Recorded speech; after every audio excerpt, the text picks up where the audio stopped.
Good evening. Good evening. The Montgomery County Board of Education combined board meeting is now called to order in the Central Office Auditorium, 5 p.m. First thing on the agenda, we'll have the invocation. If you would, let us bow our heads. Our Father, which art in heaven, once again, we come in the mighty name of Jesus with thanksgivings. We come, our Father, thanking you for the many blessings that you bestowed on each of us. Now, Lord, we come thanking you, our Father, for this great school system. We thank you for the leadership of our superintendent. We thank you for her leadership staff. We thank her for the certified as well as the non-certified individuals who have given their all. We thank them for their dedication and support to public education. We thank you, our Father, for this board. And Lord, as we come around this table to make decisions that will impact the lives of every child in this district, Lord, we ask for your divine intervention. Lord, give us the wisdom and knowledge to make decisions that are going to be in the best interest of the children we serve. Lord, these and other blessings we ask in Jesus' name. Amen, and thank God. Amen.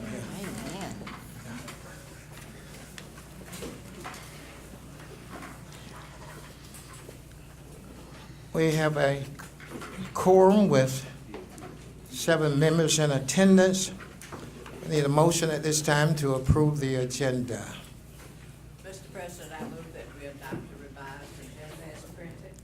Second.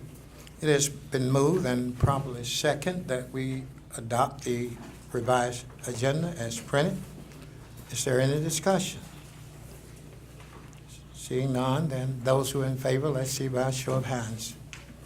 It is unanimous. We do have one individual who has been scheduled to speak on public comments.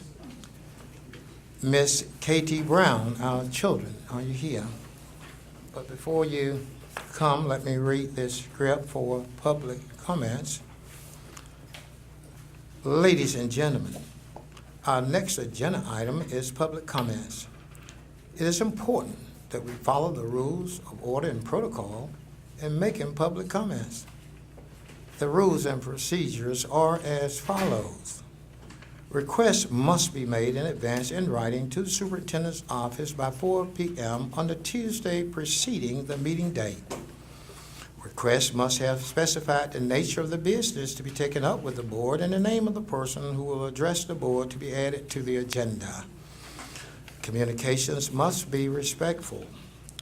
Discussing specific student or employee matters will not be allowed.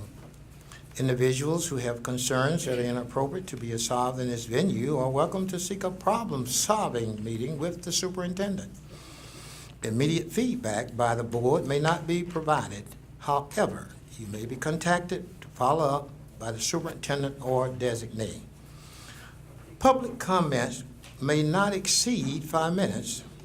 The board chair has full authority to terminate the remarks of any person whose comments contain personal attacks, exceed the time limit, or, in other words, otherwise inappropriate. A speaker may be considered disruptive who continues to speak when their allotted time has ended, when asked to stop speaking by the board chair, or is otherwise inappropriate. If a person fails to comply when asked to terminate comments, he or she will be escorted to their seat out of the auditorium or off MPS property, depending on the level of disruption. Ms. Katie Brown. I thank you for giving me those instructions. You're certainly welcome. Try to abide by them. Okay. Hello, everybody. Good evening. I got this in my door, the report for district review report, and I read half of it. And as I was reading it, I saw where everything that is included in here, we've already talked about. Thank you. Yes, we have. What I'm trying to find out, when I was so happy that you were getting together and collaborating on what we need to do for our children, I thought you were working together. I don't get together from this report. It bothered me that our children are not getting what they need because we are going back to school next month. There is so much that needs to be done in order to bring us up to date and resolve some of the problems. And according to the school personnel and employees that I'm receiving information from, none of these problems have been corrected. We're going into a new year with the same problem. Now, we didn't go to the poll and elect you to be our Montgomery County Board of Education without giving you the authority to speak up for us. I don't see where you have collaborated. I don't see where you have discussed anything. I don't see where you've offered any solutions to the problems I've been bringing you now for the last, ever since I retired. I see the same problems that I complained about when I was an employee. I don't see you working together. What, you don't like each other? What is it? You need to come together on what is best for our traditional children, for our magnet children. You need to put some money in for our traditional children as well as our magnet children. You need to put some rules in the traditional school like you got them in the magnet school. You don't tell me you don't know how to operate a school system because you are operating the magnet program. That's why you don't have any problem. Why can't you apply some of those problems or solutions to those problems as you applied solutions to the problems in the magnet program? I asked you about when you were naming the principals of these schools in charge of resolutions to be brought forth for children who are going to enter into the magnet program. I told you you've given responsibility to these teachers in these magnet schools so they can determine who's not coming into school. You have done it up to this point. Why are you changing now? The public wants to know. What are you doing? Why are you here? What is your responsibility? Why are you having meetings if you have no say-so? We want to know who you are that we've gone and signed these forms, election forms for. We gave you authority. Why don't you use it? We're tired of the same old thing, old thing, old thing, old thing. And I spell thing, T-H-A-N-G, old thing. Okay, thank you for your comments, Ms. Mr. Porterfield, if I may just have a discussion on that. I would have to agree with you. We want the authority. We wanted collaboration. As you were speaking, Ms. Brown, I pulled out the letter that was sent to us where it was said, I greatly, and this was by the state superintendent, I greatly appreciate the opportunity to work closely with you and the members of the Montgomery Public Schools, the Board of Education. They told us they would collaborate with us. Have we been included? We are told what's going to happen, but our ideas aren't listened to. In fact, I can recall some people from the State Department saying, we don't have to tell you anything. So we are doing our due diligence as board members, I think, night and day. I know for me at least, and I pretty much can speak for majority of the board. It is not that we are just sitting here on our hands. We're asking those hard, probing questions, trying to get the information so that we can take it out to our voters. but you have to give us the information and include us in the process. And that's the part that sadly, Ms. Brown, we are not given that opportunity. And that's just me speaking. I don't know how everybody else feels, but that's Ms. Smith. Mr. President, I'd like to follow up on that. Ms. Brown, I would say amen to each and every word you said. We are very passionate as a board. There's not a one of us that don't love the children and don't want to do something. But you asked the question, why don't we work together? And it's because some of us on the board, we see things differently. We haven't had those meetings that we could have on discipline. We have not had certain meetings that I know we could have. Because until we get it together and can sit down, one time we met and we aired out our differences. And we left here all feeling like, hey, we made some ground there.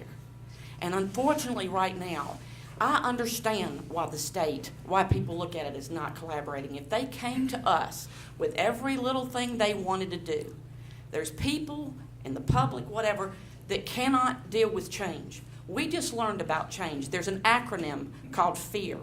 What people look at as fear is forget everything and run. We were told at the last meeting to face everything and recover. And with people like you standing up in front of all these people in here, we can face everything and recover. But as a board, as a local board, if we do not work together, I'm going to tell you this, I'm going to continue working with the state board because I'm full head right with the state. And I will remain that way because it's right now our only hope. With the people in the community, my time is not up, the people in the community don't feel like you have a hand in it, period.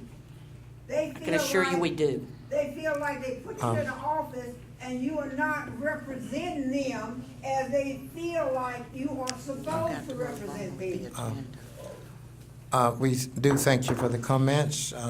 Certainly, I believe, and as Ms. Smith has stated, our number one priority is children. Thank you. And every board member that sits around this table tend to do that which is in the best interest of children, and that's our call. Now, these other things that tend to surface as it relates to the collaboration piece, the facts of the matter is it hadn't been the collaboration that we expected the collaboration to be. Hopefully, along those lines, it will get better.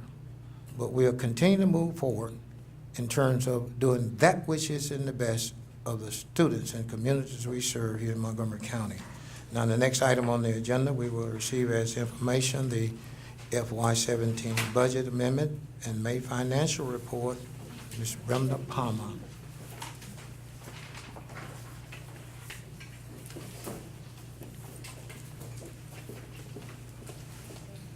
Superintendent, chairman of the board members, and to the public. If you'll open your folder, good evening first. Good evening. If you'll open your folder that was provided to you. And I'll try to let you know. First, you'll find in your folder a May financial report. And the only thing I want you to look at on your May financial report is the F1A report, the unreserved fund balance of $19,107,074.97. Okay, and it tells you that's the funds available for substitute use for the rest of our period, for the 17th. Okay. On the second one, attachment. If you look behind on your May report, I gave you all of the F1 reports, exhibit F1 reports. Those are downloaded from our state portal. That is actually what's in our next gen computer now, and that is what's at the state level that they can see as far as our funding. Okay. On your second packet, you have a memo attached to it. This is the amendment to the original FY17 budget that was presented to the board. This is our first amendment to our FY17 budget, and it will be our only amendment. On there, you'll see my memo that's telling you the summary listing of any information that was either transferred, the FY16 carryover funds that had to be budgeted, and any movement of any funds with the various fund sources. And there are 27 fund sources with the appropriation year listed. So if you just read that memo, and it tells you our first, about our changes, the significant changes. On the first page behind that memo, it outlines the budget amendment summary.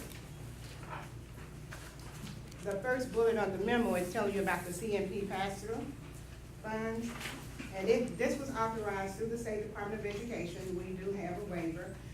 The amount budgeted to these funds were reduced by $5.3 million, and it was reduced to zero. By reducing the CNP funds to zero, this means that the general fund expenditures and the CNP revenues were both reduced by this amount, by $5.3 million. And the CNP program, this still leaves them with a positive fund balance. If you remember in the original, we first presented the budget and then our various monthly financial statements, the CNP had at least 3 months operating reserve fund balance, and we did get permission from the state, and it is a law that we can, move that money and use it. So it was just, the pass-through was reduced to zero. Our second change included our fleet renewal. To flex those funds, we did have a state waiver, and it is legal to flex those funds to use it. And we had a $1.5 million, which was transferred from capital projects funds to the general fund to be used for other purposes in the FY17 and probably future years to come if we had any money left over. The third main change in the budget was E-rate, a transfer of $2.7 million from the special revenue fund. It was transferred to the general fund to be used for other purposes and for future fiscal years purposes. BTW Performing Arts Center, the $3.9 million. It has been encumbered for years and has been accounted for, which most of you are aware of it and know, about the 3.9. Now, that money in the amendment has been moved to the capital projects fund, even though it's still a part of our general fund. Are there any questions so far? On the BTW, Performing Arts Center, that fund's been there since 1999. Yes, ma'am.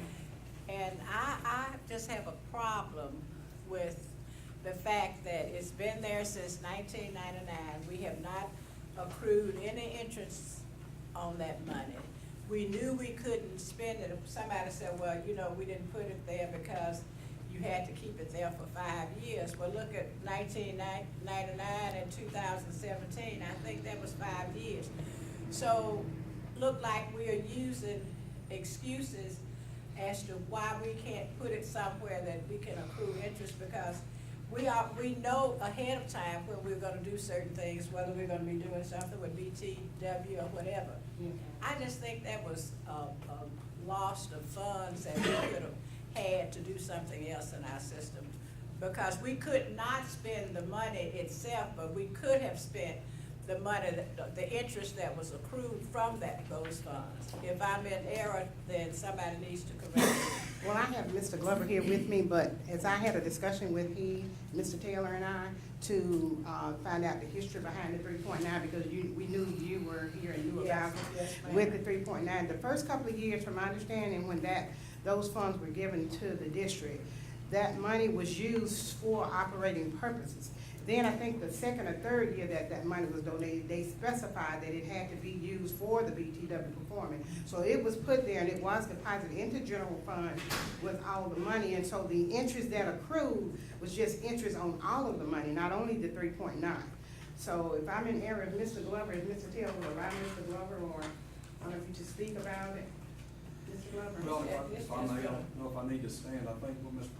Byers is requesting or is commenting on is the lack of long-term investment. So we do accrue, we earn and accrue interest on our on our general operating account, ours being MBS's general operating account, is generally offset by compensating balances and other fees and bank fees, frankly. It's not a lot of interest on a net basis because they fee you out of all of that.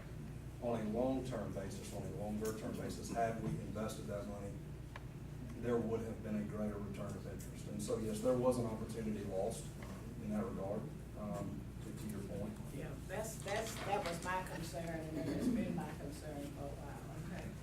Ms. Byers, I would like to say something to sort of defend myself, because this started way back, as you say, in the late '90s when Governor Sycamore was 1999, governor. exactly. And the first 2 or 3 years, as Ms. Palmer said, it was an allocation just for BTW, and it was spent for a variety of things, equipment, people, what have you, personnel. And then it morphed into the last 3 or 4 years. It was a line item specifically for a BTW Performing Arts Center. So when we initially got it, we put it in the general fund, in Fund 11, Fund Source 1764. And then by the end of the 4 or 5 years later, when we had gotten all of the money, there was about $4.1 million that had been designated for a performing arts center. About $200,000 was spent for plans to build a performing arts center. Those plans were never actually acted upon, but that left the $3.9 million. It was sitting in the general fund, and as Ms. Taylor and Ms. Palmer said, being part of the general fund means it was earning interest. And it was also part of the general fund balance. Be it correct or incorrect, it was in the general fund because it started out that way and it was never changed. It's been reclassified in this year to capital projects because it's specifically for capital projects. So I don't know about huge amounts of interest additionally than what we have earned that went into the general fund. I would also say this, that there's always been a recognition, at least from myself and Mr. Dotson and others that would have handled this, that the construction of a performing arts center would cost well more than $3.9 million. So there would be additional funds, whether it come from the general fund or other capital projects funds, wherever, to have to supplement that $3.9 million. So it isn't as if that $3.9 million hasn't been a benefit to the board by earning interest for the general fund. But the only thing, I'm hearing what you said, Mr. Glover, but my concern is for BTW. And when I say that, I'm saying, I know we put it in general funds and it was, the interest accrued was used for whatever, but just think about what BTW would have now had the interest on that money been put toward BTW But because the it flip was side their of that, money. Ms. Byers, is there would be less funds available in the general fund.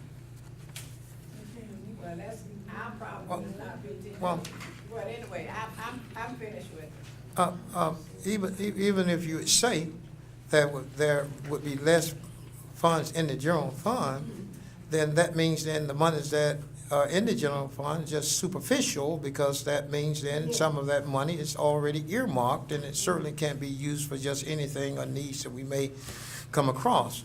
Now, I've spoken to Jason some time ago, and I was thinking that maybe we could have placed that money in another fund source such that, or another source such that it can accrue some interest rather than just say dormant for X number of years, even if it was in something of a safe, not so much as a risky type of an investment, but I think we talked about bonds or something of that sort that we could possibly invest that money in, and that money still would grow some interest, and it wouldn't be just dormant there, not getting a dime, but it would show some growth.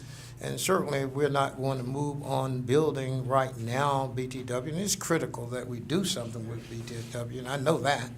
I've looked at that structure, and it was, to me, worse shape than the Lovelace building. So to me, and we look back, I would think that that should have been our first move, rather than even looking at moving on the lamp project. But that's past and gone now. There's still the monies are there, but since they are there, I hope that we in the future would look to place that money in some fund source that would gain some interest at least, rather than just sit there. And I told them just like this. I remember that parable of the talents. If you were given 5 talents and you go out and you get 5 more, then hey, you know, servant, you done well. You do 2, you go out and get 2 more, you done well. But if you bury that talent and don't do anything with it, then you know you're just slowful. And we want to do something rather than being slowful with monies that we have available that we can do some things with in the future. So hopefully we would consider placing that money somewhere where it can gain or accrue some kind of interest until we get to the point of doing something with BTW. Mr. President, if I may, Yes, ma'am. I'd like to, I wasn't here in '99, so this may not be the question to ask here, but we have met time and again. We've had Cheryl Carter up here, along with some other people that have expressed their interest in moving BTW to the point where they made a whole packet for us to show us the mildew at BTW that they currently have there. I reached out to the students personally, and they had mentioned moving to Montgomery Mall. I know there was talk about moving it to somewhere else, but why can we not use that money? Why is it just sitting there? Why can that not be money that we use to possibly look at the mall? Well, maybe what we'll do is call a work session and get Mr. Dodson all involved and see what we can do in order to move forward on that But project. could somebody else answer that? I'd like to know why, can we use that money or not? Yes. To use it at the mall? Can it be If used? BTW were moved to the mall, and if their performing arts facility was located at one center at the mall, then yes. It could be. It's my understanding that. Okay. Thank you.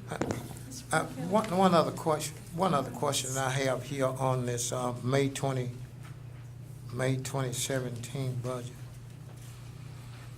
And that is, when I look at the total revenues that have been budgeted, and then I come straight down and look at the expenditures that have been budgeted. Well, if I budget $299,083,261.89, and my actual expenditures come to $306,411,517.68, then to me, that tells me then I have certainly over budgeted what my income is. So how do we get that? I mean, I'm looking here at the actual revenues that received $299,083,261.89. But then when I look down and see the expenditures as far as the budget is concerned, and these are monies that have been budgeted to expend, then the total comes to $306,411,517.68, which to me that's a little bit more than, well, right at $7 million difference. Are you referencing page 2 on the May financial? No, this is the second page under the combined statement of revenues and expenditures, budget versus actual. It is the May. You on the May amendment, Mr. The Porter? May, Okay, right, on the second May page? 2017. Okay. I'm looking And- at the total revenues, and that's revenues I imagine that we received. And then I'm looking at the total expenditures that were budgeted. And then when I look and see, well, if I got $299 million coming in, and I've budgeted for $306 million, that means somewhere something Okay, has mind to you be to cut. say that, Huh? Mr. Porterfield, that is budget only, that is the budget. But you'd go in and you look at your revenues, the budget versus the actual. Okay, your first column on that page, you're looking at revenue Okay. budget of 299 million. Is that what you're Okay, looking at? now, yeah, That I was is looking at the budget revenue. Budget now, that Uh-huh. is your And then it revenue was- budget, but but then the look budget- next the- to it the- at your actual. But at that same time, you had a budgeted expenditure of $306 million. Keep going down the column. Okay, that is That's just budget right. now, but you gotta do budget versus actual. Okay, yeah, I certainly see that. But my question was, how is it initially you have budgeted revenues? In other words, in my budget, I've got $299 million I'm gonna spend. And then in my budget expenses, this is what I'm gonna spend from this budget. Then if I'm spending from that budget, which was the original budgeted amount, $306 million, then, Projections. absolutely, these are projections. I see the actuals. But then, are we saying then that we over budgeted what we were expecting to expand? Did we over budget what we were expecting to expand? It's my understanding that it's bond indebtedness payments that are actually, it's showing as an expense, but it's, that money's coming from somewhere else. It's not coming out of our budget. I'll let Mr. Taylor address it, but we talked about it in a work session a couple of times ago, where it looks off because of the bond. Yeah, I think I did have indebtedness that Yeah, you conversation. did. I did have that conversation. 2 o'clock. Do you I did have hear that conversation. Are you Yeah, I'm good. okay? I had that, I know what's happening. I know what's happening. I recall, He yeah, remembers. I recall. Make us know what happened. No, this is I a board recall. meeting, not a community meeting. Okay. Melissa, I think you had something you wanted to say. It's totally off that subject. I just wanted to find out, how much longer do we have the A+ grant? I noticed that was on there, the A+ College Ready Grant, it's, number 6974, Plan Source 6974. Do y'all know, does anybody know how long that grant is for? Where's 6974? Mark, you got my sheet? 697.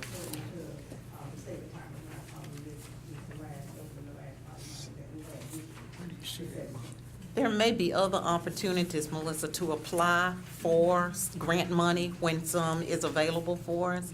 But this is referring to that last amount that we got for Park Crossing. Right. Yes. And so this, so Yeah. will that be in the 17-18 school year?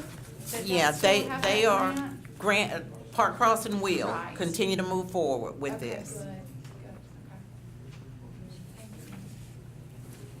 I would like to, Dr. Eggleston, if you don't mind making a note, I'd like to have a bit of a part of the work session to talk about that, because I really feel like that's something that we need to move forward district-wide, and see if there is more grant money available for the A+ grant, AP, you know, for the AP. Talk into your mic, we wanna hear you. I don't think it's, oh, well, I don't know why.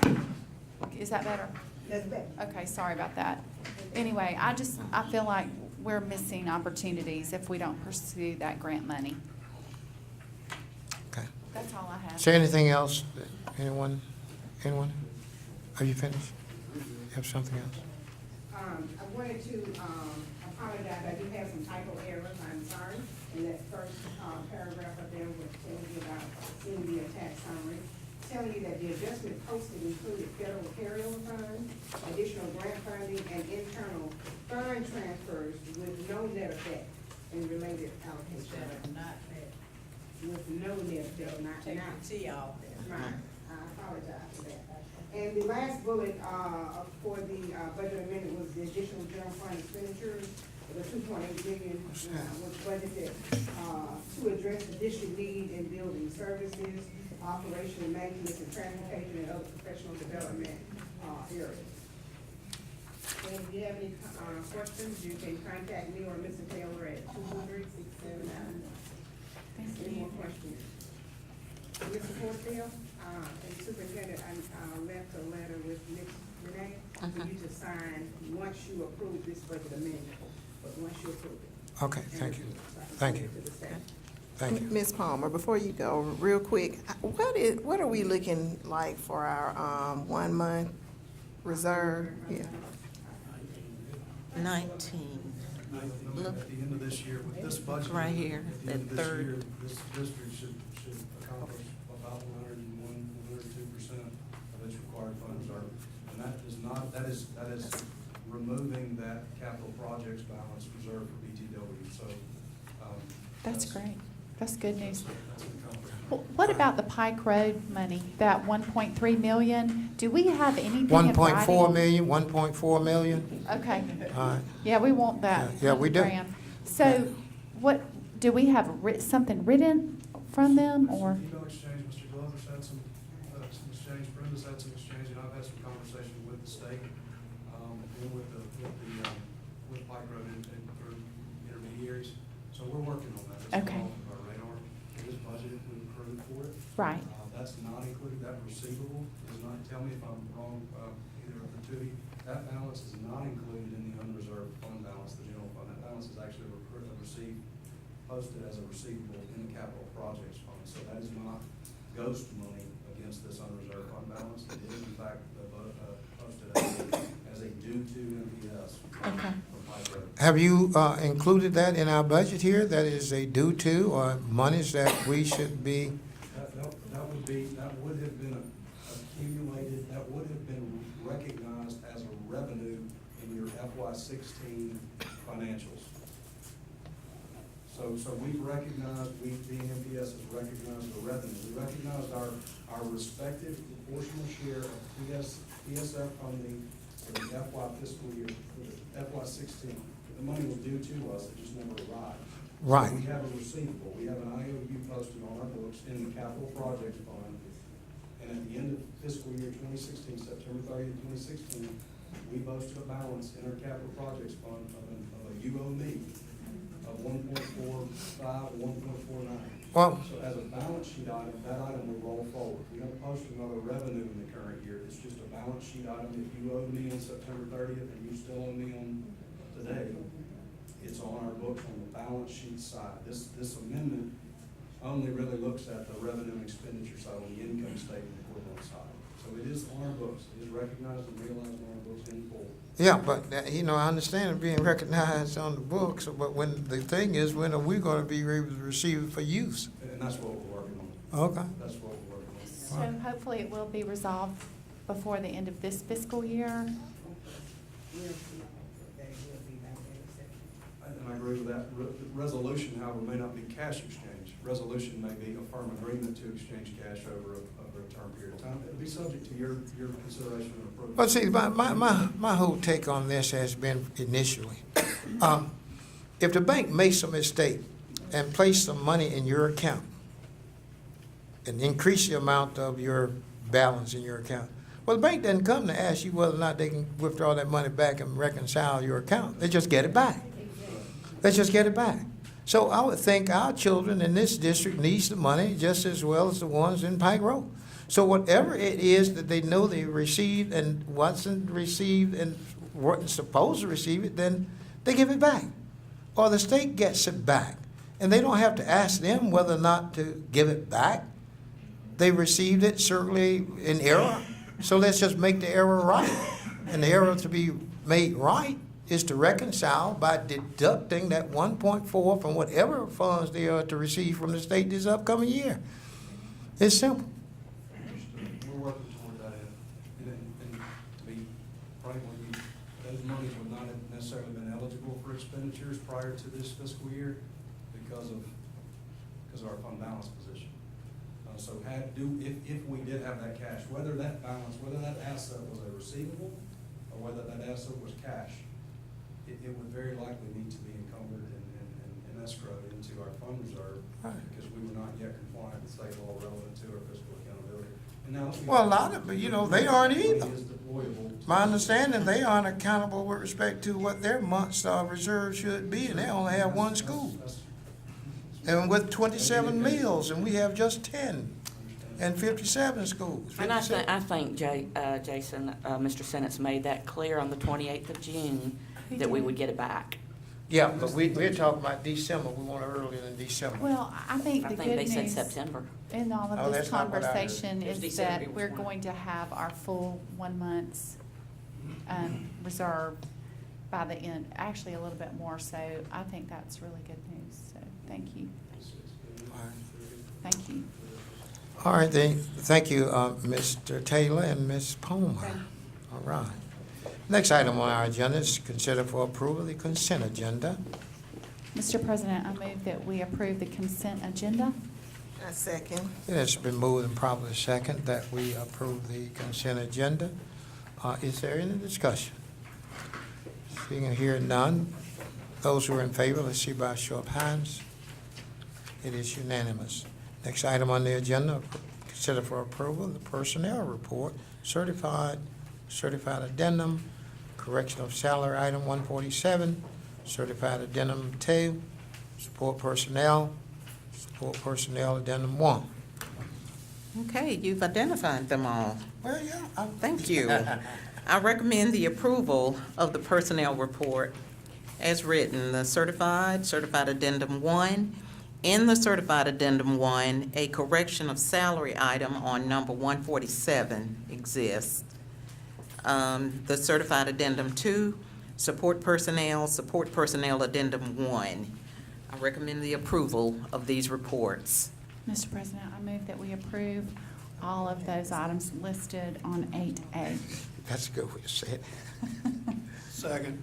It has been moved and properly second that we approve the personnel report, all items listed. Is there any discussion? Okay, discussion. With the interim principal here at Goshen, at this daily rate, how long is this for? I mean, are we looking for a principal, or we just, he's there, their name only? Could you address this for me? Sure. We got a late notice of when, the current principal is leaving, so we had to post it, we had to post for 14 days. Right here. The individual in your report understands that he's just there until we can actually interview and do everything the proper way. So we're borrowing him from We are borrowing him for a few days. The job actually closes at the close of day on July 27th, and then he will start the interview process on the 28th. He also understands that he's not the selection. He has to go through proper hiring protocol. All right. Any other questions, concerns? Okay. Yeah. I would like, first of all, I'd like to thank you. I know since I've been on the board, the way that y'all write this certified personnel minutes, I love it with the chart, with, how you can tell the person, the salary, what degree they have, and blah, blah, blah. I appreciate that, and that's been since I've come on the board, so I cannot thank you enough. However, there is a but, okay? I would like to request this. I'd like to be heard first, okay? We had this discussion in a letter that I had written about a month ago, that could we see what the degree was, okay? And I was corrected that y'all did give the degree and where it came from on the new hires only. I don't understand why it's not on the rehires, because the rehires are not tenured either. And it's just nice to know, and here's another thing, because, when you just clarified some of the rumors that are out there, hear me out. I would like to know what the master's is in. Now, listen, I know you're gonna go LASA. That's just too much to put into one column. Here's my suggestion. Why can't we, like if it's a science teacher or a math teacher, if you just say masters from ASU, masters from AUM, and it's math or science, we know automatically that that's gonna be math or science. But if it's in something different, like let's say they have a master's in psychology or a bachelor's in psychology, and they're put into human resources, I would like to know where this degree came from, and it's a master's in the specific thing. It's just a request. Okay, let me address that. Remember at our last board meeting, we talked about that we've actually gone through a training for Harris Solutions. So your board report is going to look totally different anyway. Okay. We can pretty much program to say a lot of what we wanted to say, but we are finishing up training, and we don't want to change for this time, because this one was kind of a rush. You see all of those different addendums. Our goal right now is to make sure when school opens, that we have certified teachers in those buildings ready to be with our students. So that's really been our concern, to open schools properly with teachers in the building. We understand what your request is. It's actually on my board at my office. We have not forgotten that. We actually explained to our Harris trainer some of the things that we wanted to add, and she is actually redoing some of the programming to do some of that. To be honest with you, Dr. Keith, I don't know what it's going to look like right now. But Just it's the gonna fact that be- you're looking into it, Kim, Right. it means the world. And we've actually submitted all of that. We actually let her try to do some of that for us so we could see. And she says, no, I gotta take this back to programmers to see if we can get all of that. So it's been noted. It's been in emails back and forth, the things that you've requested, and other board members about what the report should look like. So we're working on it. But we really want to get school open with teachers in the building and not be so concerned about what the report looks like. And I wouldn't have brought it up here had I got, I'm not, you know, I know y'all are busy, I just didn't get a response back on that, and I didn't know, so. All right, any other discussion? Mr. President. Yes, I ma'am. did wanna, One other. Go ahead. okay, I did wanna make, one, notice, that I do notice that the addendum varies from the original report. And, I would like to say thank you because I received phone calls on various things. And I like to ensure that integrity always is just upfront in what we do. So I would like to thank you for, you all for going back, because I could not see our school year starting where people were already, not buying in nor trusting the process, so. Because I do feel that there are some really internal people that are very qualified. All right, Ms. Snowden? I have a question for Ms. Pitts that is not really about the certified in a way, but Appleton for our principals. Is that contract annual, or is that something that is a longer? We look at it every year. Okay. One of the thing about Appleton, there's I think it's maybe 90 days, we can give them notice if we decide we don't want to do that anymore. Okay. So we stay in good contact with Appleton all the time. They're making any kind of update or any changes. Anytime we have an issue with a potential employee with Appleton, they make the correction on the spot. Okay. So right now, we're pretty satisfied. There's some things that we would still like to change, of course. I don't think there's gonna be any perfect system. We've looked at a few different ones, and we've talked to people in other systems just to see what kind of quality they're getting from their other companies. So that's something we're constantly looking at. But right now, they're providing decent service, and anytime that we need to, the contract tells us exactly how to terminate.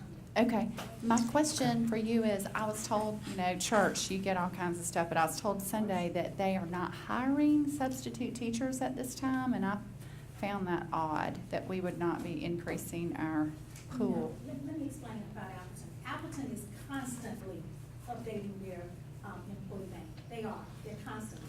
What they are probably misunderstanding is that we're not hiring to do summer work, and we're not.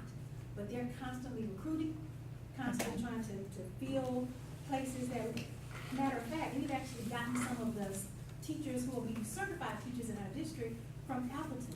We're saying, why are you subbing? You have a certificate? Right. And they said, I just didn't know.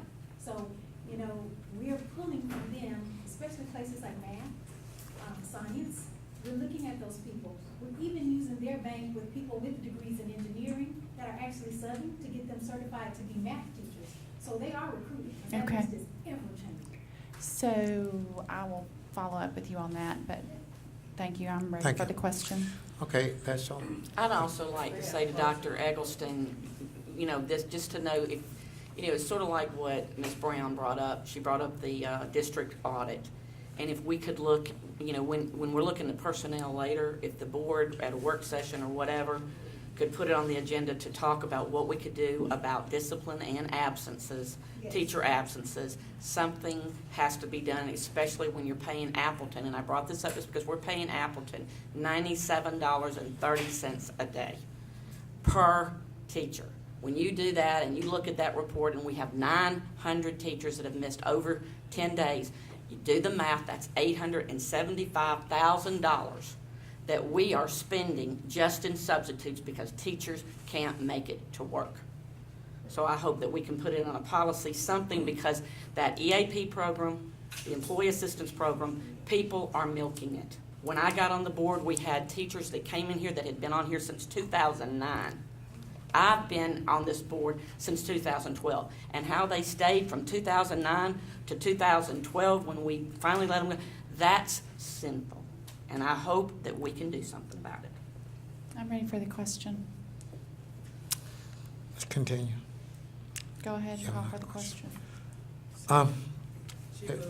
That's, Previous question, so that closes debate. okay, good. Carry the motion. Yes, those who are in favor. We close the debate. Those who are in favor, let's see by show of hands. This is unanimous. Now you made a motion that's on the floor. About personnel. Okay, now those who are in favor of the personnel report, let's see by show of hands. It is unanimous.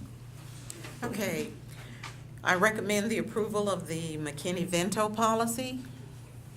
Mr. President, I move that we approve the McKinney-Vento policy. I second. It has been moved and properly second that we approve the McKinney-Vento policy. Is there any discussion? Seeing here none, those who are in favor, let's see by a show of hands. It is unanimous. I finally recommend the approval of the FY17 budget amendment. Mr. President, I move that we take the recommendation of our superintendent to approve the FY17 budget amendment. It has been moved and properly second that we approve the FY17 budget amendment. Is there any discussion? Seeing or hearing none, those who are in favor, let's see by a show of hands. It is unanimous. Our next meeting date will be July 25th, 2017, 12 p.m. Personnel meeting, central office. Tuesday, August 8th, the combined committee of the whole. This meeting is now adjourned.